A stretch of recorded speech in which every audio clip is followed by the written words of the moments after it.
Le monde archéologique est plein de secrets qui ne sont pas toujours percés. D'ailleurs, certaines découvertes qui ont été faites par les archéologues il y a très longtemps demeurent encore à ce jour emplies de mystères et sans réponse, comme celle que vous allez voir dans la vidéo d'aujourd'hui. Voici donc les principaux mystères non résolus en 2024. On commence.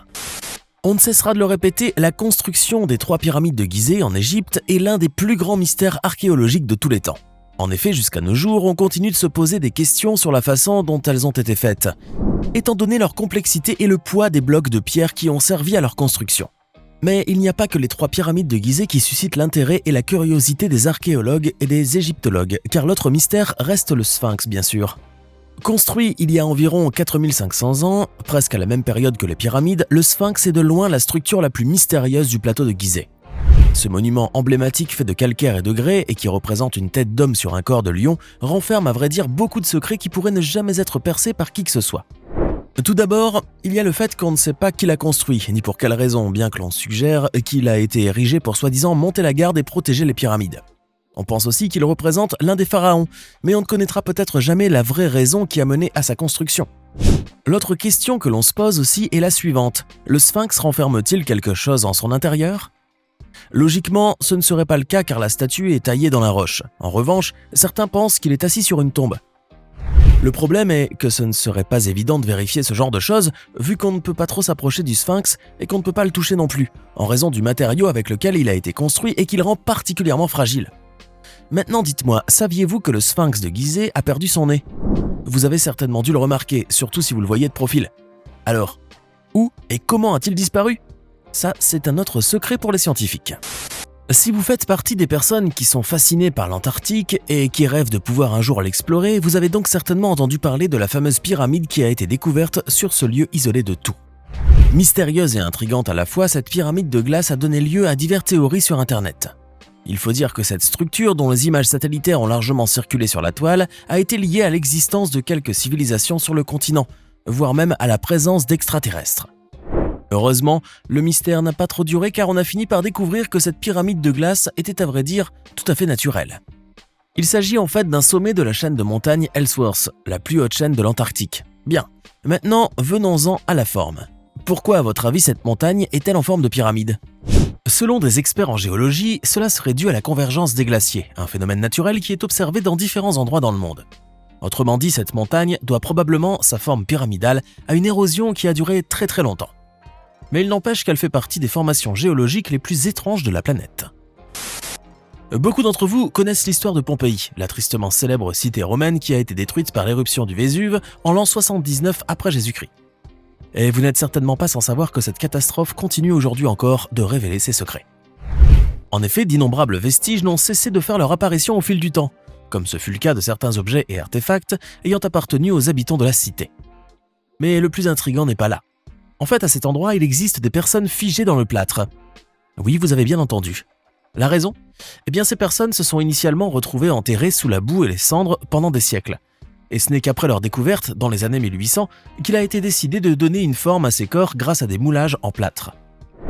Pour autant, s'il semble que Pompéi n'a plus rien à cacher au vu des incroyables découvertes récentes, la vérité est tout autre. Car oui, cette cité est loin d'avoir livré tous ses secrets.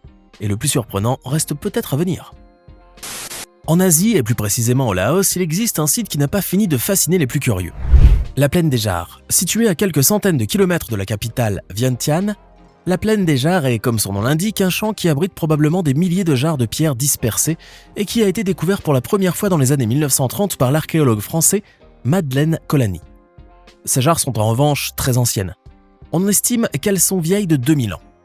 Plus surprenant encore, leur taille et leur forme varient considérablement, certaines mesurant jusqu'à 3 mètres de haut, alors que leur poids peut atteindre plusieurs tonnes. Mais ce n'est pas cela le plus étonnant. Ce qui attise la curiosité des archéologues qui s'intéressent à la plaine des Jarres, c'est surtout la présence d'ossements humains dans la région, ce qui a donné lieu à diverses théories sur la raison de la construction de ces jarres immenses et sur leur but final. Beaucoup pensent en effet qu'elles ont servi à des rites funéraires, tandis que d'autres laissent supposer qu'elles ont été utilisées pour stocker la nourriture ou encore pour brasser du vin de riz, selon la mythologie laotienne. Qu'en est-il vraiment ? Le mystère demeure entier.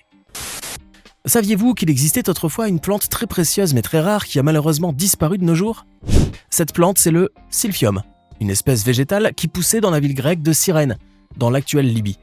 Le silphium faisait en fait la richesse de la ville et son image était même frappée sur la monnaie grecque. Et ce n'est pas sans raison, les vertus de cette plante étaient nombreuses, car elle servait d'aliment pour l'homme et le bétail et de médicament pour tout type de maladie. Elle aurait servi également de contraceptif, de source de parfum et d'aphrodisiaque, et on dit aussi que la forme de ces graines a inspiré la forme de cœur que nous utilisons aujourd'hui pour symboliser l'amour. Malheureusement, le silphium a fini par disparaître, sans que l'on ne sache vraiment comment. La théorie la plus logique laisse entendre que cette plante rare qui ne poussait que dans une étroite bande de terre le long de la côte de l'Afrique du Nord et qui n'était pas cultivable, s'est éteinte à force d'être récoltée, notamment par les Romains. La désertification de la région pourrait avoir contribué aussi à la disparition du silphium. Par ailleurs, l'autre question que se posent les spécialistes est « pourquoi le silphium n'est pas cultivable ?» Pour répondre à cette question, il existe une autre théorie selon laquelle le silphium était un hybride entre deux espèces de fenouil géants. Or, cet hybride s'est peut-être reproduit de manière asexuée et ses graines étaient peut-être stériles, ce qui explique pourquoi les agriculteurs n'arrivaient pas à le cultiver. Cependant, même si cette théorie nous paraît logique, le mystère demeure toujours et peut-être que nous n'en saurons jamais plus sur la disparition du silphium. N'oubliez pas de cliquer ici pour vous abonner si vous aimez cette vidéo et d'activer toutes les notifications pour ne rater aucune de nos prochaines vidéos. On continue. Sodome, une ville antique qui a prospéré entre 3500 et 1540 avant Jésus-Christ, est restée dans l'histoire pour sa fin tragique, attribuée à une intervention divine en réponse aux péchés de ses habitants. Mais si cette ville est sans le moindre doute très connue, certains se demandent si elle a réellement existé. Alors que le débat persiste, des découvertes récentes fournissent des indices en faveur de son existence. En effet, des archéologues en Jordanie, fouillant le site de Tal el-Hammam, ont récemment mis au jour des éléments qui pourraient signaler les restes de Sodome. Ils ont découvert des portes, des tours et des murs imposants, certains atteignant 10 mètres de haut.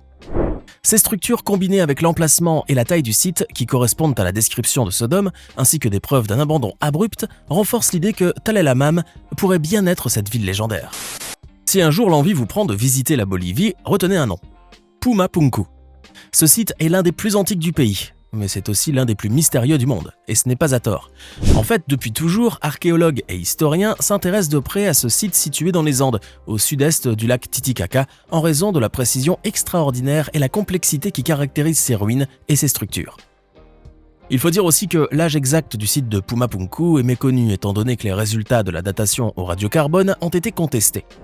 Si certains estiment que le site a été construit entre environ 500 et 600 après Jésus-Christ, d'autres suggèrent que Pumapunku date de plusieurs milliers d'années avant Jésus-Christ. Évidemment, cela donne lieu à un vrai débat et pousse même certains experts à étudier l'hypothèse qu'il existait peut-être des civilisations préhistoriques ou bien que des extraterrestres y sont pour quelque chose. Bref, le mystère demeure encore entier et on ignore si quelqu'un arrivera un jour à le percer. Vous n'avez peut-être jamais entendu parler de Thonis Héracléon. Et pourtant, c'est là une cité sous-marine pas comme les autres. Fondée vers 800 avant notre ère, cette ville égyptienne a en fait été construite sur les îles du delta du Nil. Elle était alors traversée par des canaux et fut même à une certaine époque le principal port d'Égypte. Malheureusement, Thonis Héracléon a finalement été englouti par les eaux il y a environ 1200 ans et n'a été découverte que durant l'an 2000. Depuis, diverses statues et autres artefacts ont été retrouvés dans cette ancienne cité dont les ruines reposent de nos jours dans la baie d'Aboukir, à 2,5 km au large de la côte. Mais alors, comment cette ancienne cité, qui aurait été visitée par Paris et Hélène de Troie, s'est-elle retrouvée sous les eaux? Eh bien, l'hypothèse la plus plausible indique que la combinaison d'un tremblement de terre et du poids excessif des grands bâtiments, sur un sol composé de sable et d'argile saturé d'eau, a été la principale cause de l'effondrement de la ville. Cela semble logique, mais encore faut-il vérifier cette information. Nous ne pouvons évoquer les mystères non résolus sans parler de l'une des plus grandes énigmes de l'histoire, le manuscrit de Voynich. Il s'agit de nul autre que du fameux livre codé et illustré qui date du XVe siècle et qu'un bon nombre de spécialistes ont échoué à déchiffrer. Pourquoi? Tout simplement car ce livre de 240 pages est considéré comme étant le plus mystérieux du monde en raison de son contenu étrange. Les lettres, les chiffres, les différents dessins et les caractères inconnus qu'il compose font que beaucoup se posent des questions sur l'origine, la langue et l'auteur de ce manuscrit hors du commun. Toutefois, il se trouve qu'aujourd'hui, le manuscrit de Voynich ait enfin pu être déchiffré grâce à un égyptologue allemand du nom de Rainer Hannig. Ce dernier, qui a passé 3 ans à l'analyser, a ainsi affirmé que la langue du livre était basée sur l'hébreu.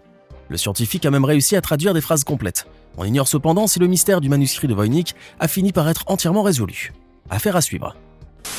Avant de terminer cette vidéo, je vais vous parler d'une découverte qui a été faite en Écosse, il y a plusieurs années de cela. La trouvaille consistait en une dalle de roche de 13 mètres de long sur 8 mètres de large, à la surface gravée, à laquelle on a donné le nom de pierre de Cochno. Cette dalle, vieille de 5000 ans, a été découverte en 1887. Cependant, afin de la protéger des vandales, des archéologues ont décidé de l'enterrer en 1965 dans un coin de la forêt, aux côtés d'un lotissement près de Clydebank. Elle y demeurera pendant 50 ans et sera retrouvée grâce à un balayage à haute résolution. Pour les archéologues qui ont recommencé à l'étudier de près, il s'agit de l'un des objets d'art rupestres les plus importants du pays et de l'Europe. Le mystère réside pourtant dans la signification de ces marques de coupe et d'anneaux gravés sur la pierre, ainsi que la période à laquelle elles ont été réalisées, chose que les spécialistes espèrent découvrir grâce aux technologies de pointe utilisées. Maintenant, dites-moi dans les commentaires, que pensez-vous de tous ces mystères archéologiques ?